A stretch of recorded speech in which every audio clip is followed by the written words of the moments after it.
the genesis.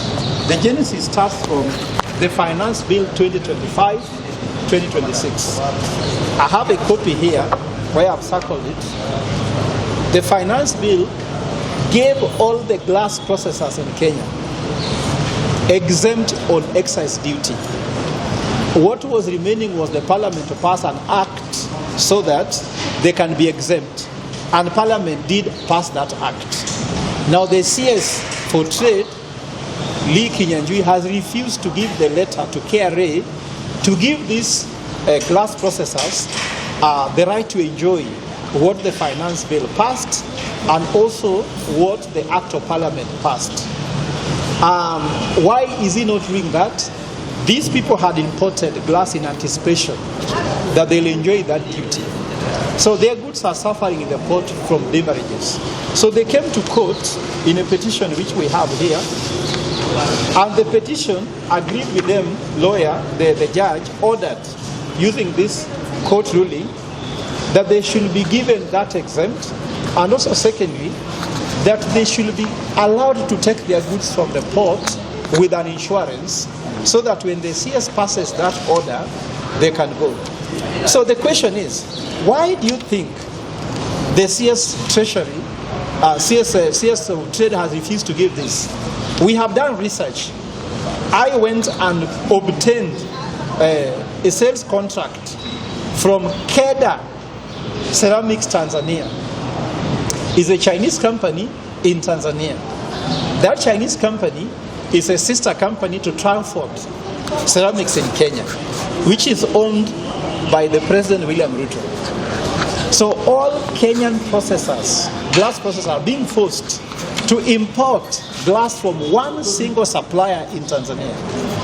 The problem is that that supplier, when you take from there, you don't pay any duty, you don't pay any levy, so Kenya is missing on those taxes and levies. Secondly, clear and forwarding services remains in Tanzania. So Kenyans who could actually earn money by offering clearing services in Kenya don't earn that money. All transporters must be Tanzanians. So Kenya is losing 1.7 billion shillings a year because of that very bad decision. So we have come here to explain now in very deep terms what this means. So from there, I'll say the following. The administration of President William Ruto came into power on the strength of an economic transformation agenda, promising to prioritize economy over politics in its manifesto to Kenya, popularly known as the Plan. Central to this agenda was the commitment to create jobs by deliberately supporting local manufacturers, processors, and value addition industries. Kenyans therefore expected deliberate policy protection for sectors such as glass processing through tax incentives, administrative facilitation, and fair market access to expand production, create employment, and lower construction costs. However, recent development reveal a widening gap between economic commitment contained in the plan and the actions of implementing institutions. Instead of technocratic execution of industrial policy, emerging market outcomes suggest the growing influence of vested commercial interest, what industry stakeholders increasingly are describing as tumocrats rather than technocrats. So the most challenging here is monopoly supply concerns. We are aware of developments that have effectively condemned Kenyan glass processors to a single dominant supplier called KRA Ceramics, based in Tanzania, with its Kenyan subsidiary, Transport Ceramics Kenya. From industry sources, the glass supplied by KRA Ceramics is reported not to meet processing quality standards, lacks product variety, and does not include high-performance glass products widely used in advanced construction markets such as Singapore and other developed economies. This supply disruption has created a de facto monopoly that undermines fair competition, weakens local value additions and innovation. and exports industrial advantage outside the country. It is increasingly appearing akin to what we call the looting machine, reminiscent of the past sectorial controversies witnessed in the G2G oil frameworks, cooking oil scandal, sugar, and the steel sectors.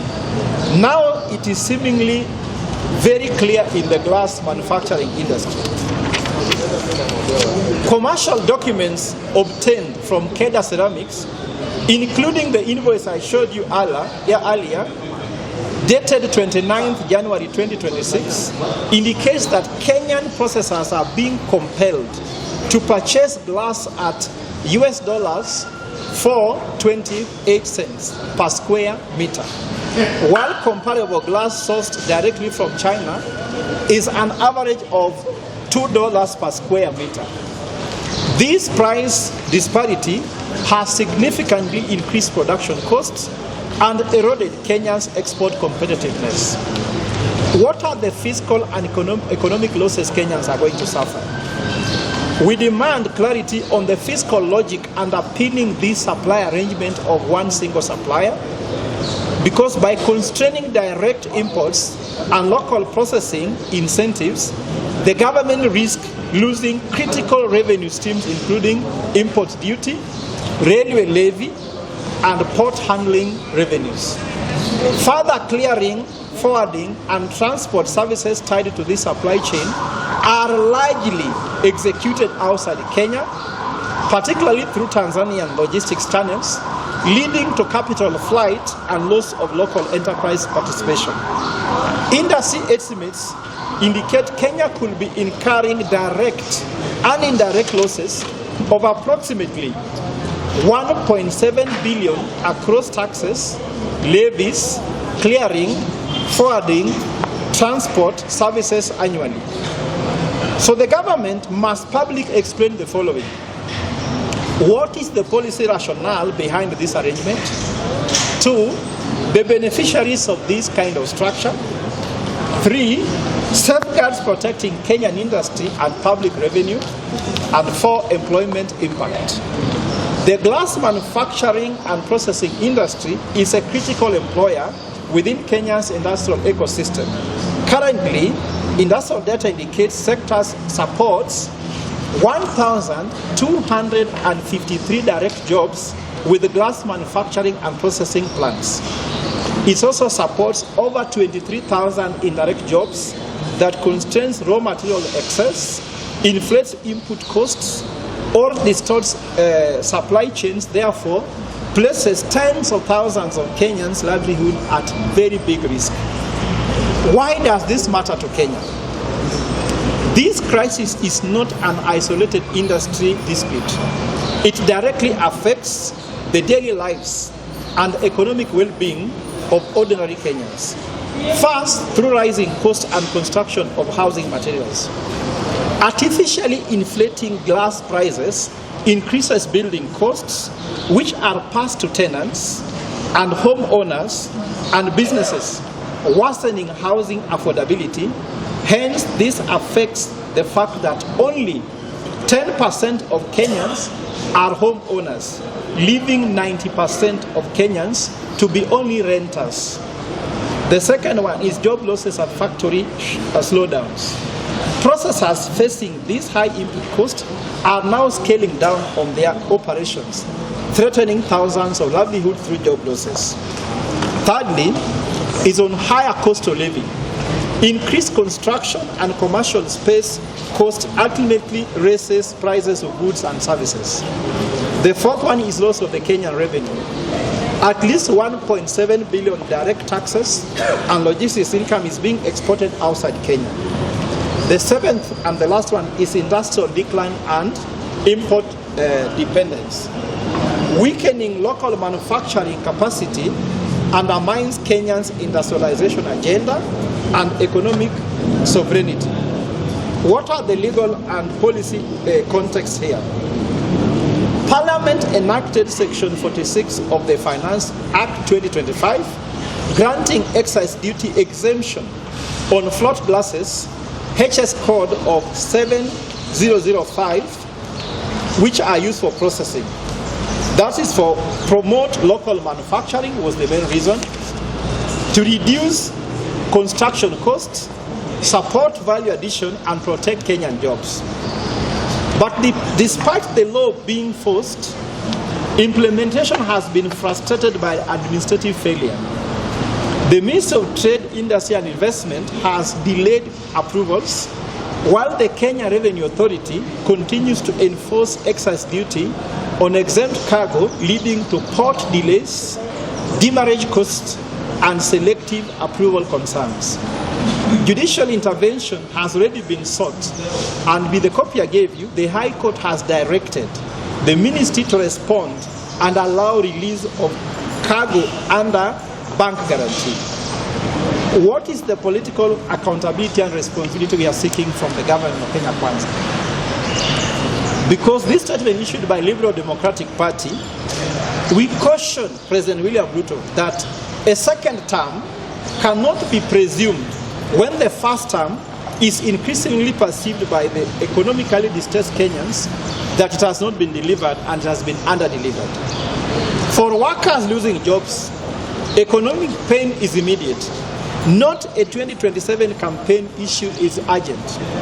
Kenya's crisis demands urgent executive action now.